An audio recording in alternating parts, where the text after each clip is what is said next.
నమస్తే, నేను మీ గౌడ్ గారు చిన్నమ్మాయి. ఈరోజు అయితే మేము తాళ్ళకి వచ్చినాం ముంజకాయలు తీసుకోనికే. ఇదే నేను ఎక్కిన తాడు. మళ్ళీ ఇప్పుడు ముంజకాయలు కోసుకోనికి వచ్చినాం. గొల్ల అయితే కిందికి వేసుకున్నాం.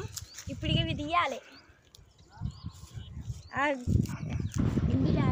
ఇక ఈ తాటి ముంజలల్లో calcium, potassium, iron, zinc, phosphorus, magnesium, protein, fibre, vitamin A, B, C అన్నీ ఉంటాయి. ఇది ఒక్కటే కాదు, కొన్ని రకాల క్యాన్సర్లను కూడా తగ్గిస్తుంది.